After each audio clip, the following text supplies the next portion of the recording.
Buddy. Yeah. Hi, guys. Hi. Super cute trailer. Thank you. Yeah, nice setup. Aaron. Angel. Nice to meet you. Yeah, this buddy. He's I've been working with him for 10 months now, and I've worked with meat sheep, and some of them can be just as docile as my dairy sheep, but he is not. I was hoping that he'd be one of those. Really? Yeah. He still looks really good. Dude, he's gonna be huge. These only two you have too? No, I got some dairy sheep over there too. Yeah, yeah. They spoiled me because they're so docile and so easy to work with. And I have this wagon over here. See this wagon? So that's why I got him, is to pull the wagon, because I have a ram that pulls it, and my ram really likes to pull it. But I found out that it's because he has balls, and he's just like berserker. And this guy, he has just like one speed that's really slow. Really? And I like it. But the only thing is he's not coming out of the being like that skittishness that you just saw. That's the worst that he has. Usually, like, you can walk up to him and you can be with him, and then he only does that like maybe a couple times per day. But for show ring stuff, like, he'd be great for show ring because he's you just have to work with them. They'll get used to it. Well, no, he, like, when you have a hold of him, he doesn't ever try to if you give him this much slack, then he starts to maybe want to show that type of skittishness. But when he has this much slack, I would tighten him up more. But the leash is old, so it won't retract back. And so if you give him like this much slack or more, then he's gonna start doing that more. Yeah. But when you hold him by the actual halter, like an actual face halter, he's perfect. I've been working with him for 10 months, and he's perfect like that. So yeah, I'm going with donkey next. I need because the cloven hoof has for the street. It's you need to wear boots. They need to wear boots like they make for horses and donkeys, and they don't make them for animals for cloven, because when they put their hoof down, it splays out. Yeah. And so he was pulling my wagon over the Walden Hill. You guys just came over that little hill. He was pulling that over like real slow, no problem, and like fully stocked trailer, more than it's ever. I just want to see. He had no problem pulling it over, but my ram's like half his weight, but my ram likes to run, and so we get a head start, and he goes over it no problem, and it doesn't abrade his hooves at all, because there's little resistance because of inertia. But he's just like going up it slow. Pulling him back. There's a lot more abrasion, but he's got so much power that it wasn't any big deal for him. And then when we got back, I was like, oh shit, this is not gonna work out. Thank you, brother. I appreciate it. You guys want to try some sheep milk? Sure. Okay. Buddy. Worst comes to worst, I can lead him lead the rest of the sheep into that paddock over there, and then as he comes through, I grab him. Come here, buddy. Come here, you want some? Otherwise, I got some cornmeal. Good boy, yes. Good boy. Good boy. Yes. He loves salt. I don't give them free choice salt, so I just give it to him as treats. Like training treats instead of grain. It's a lot better than grain. Let me put it on.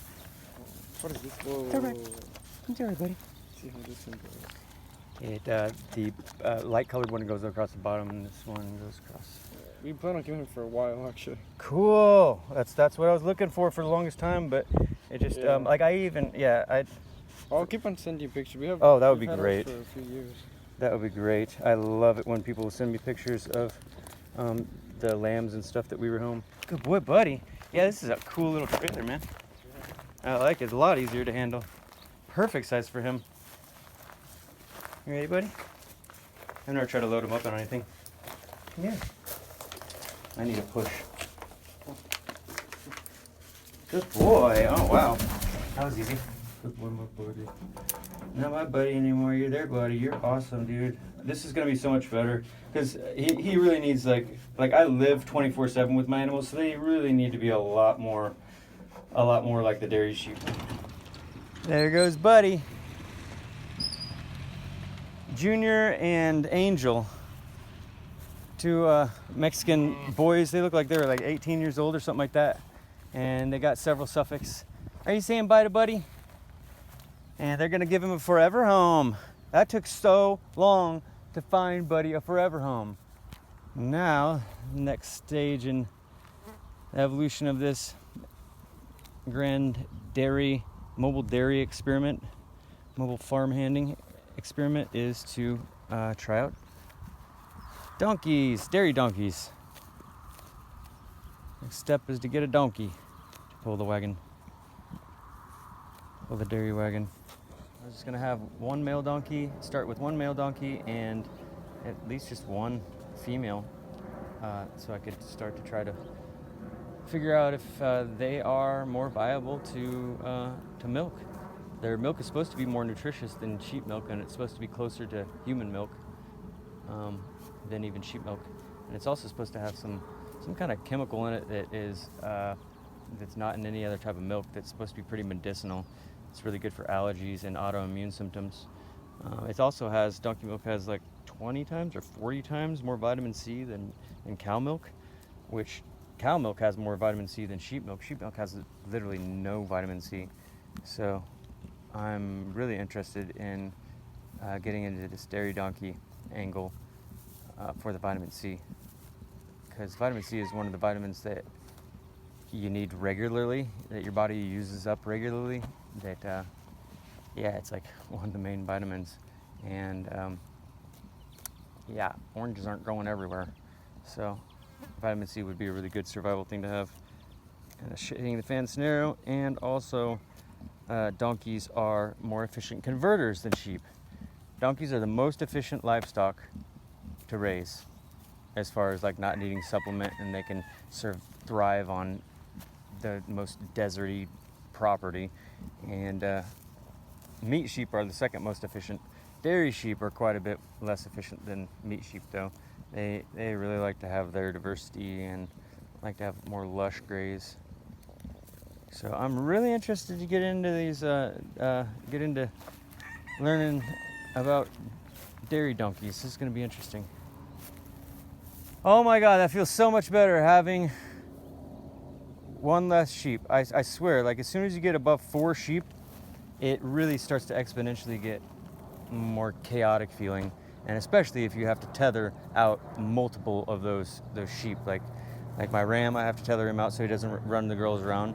And Buddy, I was having to tether him out every time we would stop to graze on the side of the road, because I couldn't just like walk up and